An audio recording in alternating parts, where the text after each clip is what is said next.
कश्मीर की आजादी की तहरीक पर बात करेंगे। राम नाम जपना पराया माल अपना। आप बलूचिस्तान को रो रहे थे, चूड़ियां पहनो, परांदा लगाओ, आंख में काजल लगाओ, छाती पीटो, सियासत की मुख्तारा माई, तुम लोग इतने बेशरम हो। कब ये डॉलर की फ्लाइट खत्म होगी और अंदर आने शुरू होंगे? बेड़ा तो गर्क कर दिया हर चीज का। कर्ज इसलिए नहीं मिला दोस्त ममालिक से, वो कह रहे हैं जी पहले आपने कर्ज वापस नहीं किया। तुम्हारा अनकरीब हाल ये होने वाला है कि लोग तुम्हें जूते मारेंगे। कहते हैं हम कर्ज नहीं देंगे, हम ये चीजें खरीद लेंगे।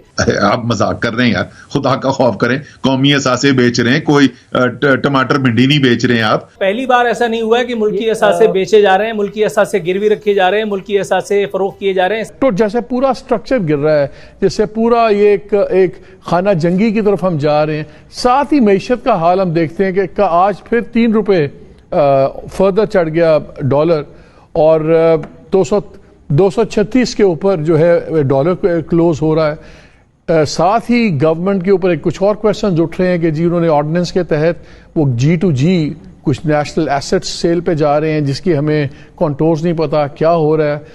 अजीब एक प्रॉब्लम पड़ गई, और फिर कौन कह रहा है, कौन बात कर रहा है न्यूट्रल से, कौन बात नहीं कर रहा। एक बड़ी खतरनाक एक कॉल्ड्रन सा बॉयल कर रहा है। हो क्या रहा है? क्या हम ऑर्गेनाइज कियोस से निकल के एब्सोल्यूट कियोस की तरफ जा रहे हैं? कैसे मुल्क चलेगा?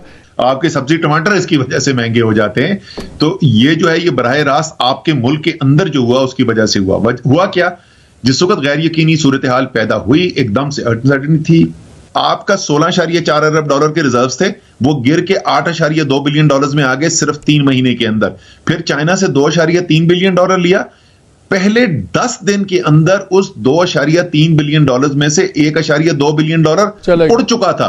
हम वापस 9.3 पे आ गए थे। ये हार्ड फंडामेंटल्स हैं जिसकी वजह से ये सूरत हाल पैदा हुई है। और ये फंडामेंटल हैं क्यों? इनफ्लोज रुक गए हैं।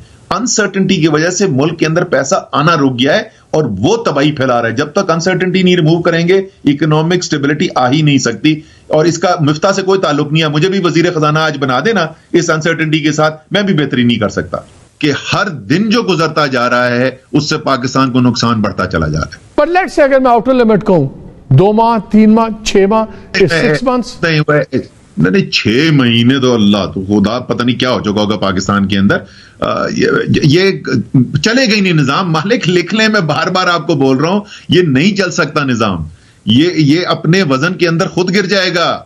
और लेकिन प्रॉब्लम यह है कि गिरने से पहले पाकिस्तान को जितना नुकसान ये पहुंचा गया है, पता नहीं कितना अरसा लगेगा इधर से बाहर निकलने के लिए।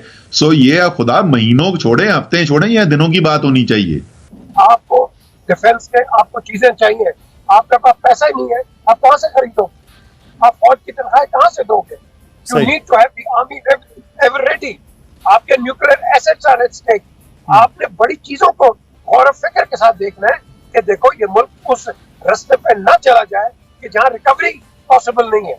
और बात हमने करनी है मलिक साहब डॉलर के हवाले से, तो कोई आपको कंसर्न नजर आता है? एक उन्होंने हमें तसल्ली दे दी है। अब तो मुझे लगता है वजीर बराए तसल्ली हैं मिफ्ता इस्माइल साहब। कब ये डॉलर की फ्लाइट खत्म होगी और अंदर आने शुरू होंगे? बेड़ा तो गर्क कर दिया हर चीज का।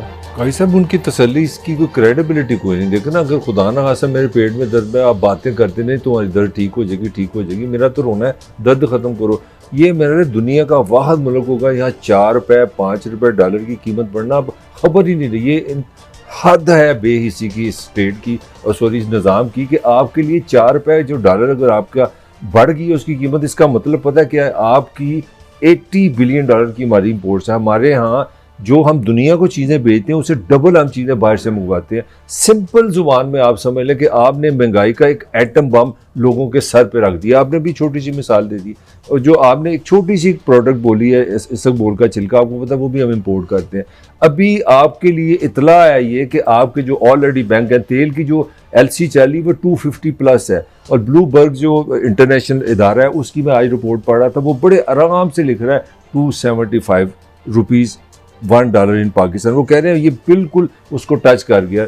और ये फ्री फॉल है, जो एक्सपर्ट कहते हैं फ्री फॉल का मतलब है आप प्रिडिक्ट ही नहीं कर सकते। आप ये नहीं कह सकते कि 300 पे रुकेगा। अब हम सुप्रीम कोर्ट से जो लड़ाई है उससे फारूक हो लें, हम जो है वो कोर्टों पे हमले कर लें और ये कैंपेन चला रहे हैं। मैंने कहा मैशत का पता ही कोई नहीं। जमहूरियत होती है आवाम के लिए जरिए आवाम के लिए। लेकिन बदकिस्मती है हमारे सियासतदान इक़्तिदार से चिमटे रहने और इक़्तिदार से उतारने के लिए सबसे ज़्यादा इग्नोर है वो पाकिस्तान की आवाम हो रही है, जिसे आपने उसको बुनियादी हकूक देने हैं।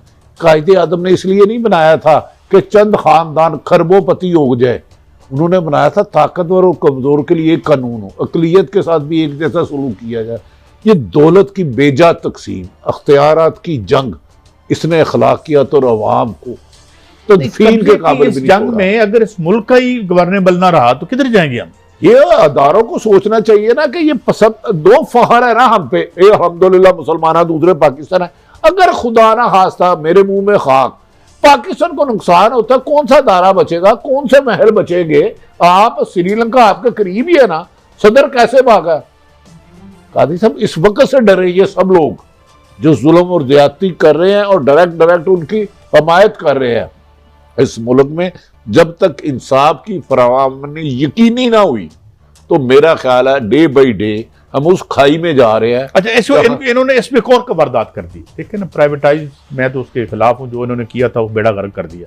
जो इनके मफरूजे थे मलिक साहब कि कर्जा कम होगा और जो है ये नुकसान खत्म होगा, दोनों चीजें गलत साबित हुई हैं। अब इन्होंने कहा है कि जो रह गए उनको बेचो और उसके लिए कोई रेगुलेटरी रिजीम नहीं चाहिए कि ये पेंसिल अगर आपने समझिए कि 2 पैसे केस भी नहीं कर सकते, आप नैब नहीं जा सकते, आप कानून तो पे नहीं ये जा सकते। लिक्विडेट कर रहे हैं इस मुल्क को, कर क्या रहे हैं? ये सिर्फ चाह रहे हैं जो अपना 4-5 महीने का हनीमून है बच्चा मना ले, बाकी आप जाए बाढ़ में, आप सजा काटें, जो मर्जी करें। मैं जो भट्टी साहब ने बात की, मैं कल क़याम पाकिस्तान के दिन पढ़ रहा था, बानियान जिन्होंने मुल्क बनाया, इस मुल्क में एक कंसर्न ये था जिसका नाम आज पाकिस्तान है। यहाँ को जो किसान था ना, मजदूर था, वो हिंदुओं से लेते थे कर्जा, और वो कर्जे के पीछे था सूद, वो नस्ल दर नस्ल बेचारे मार जाते थे।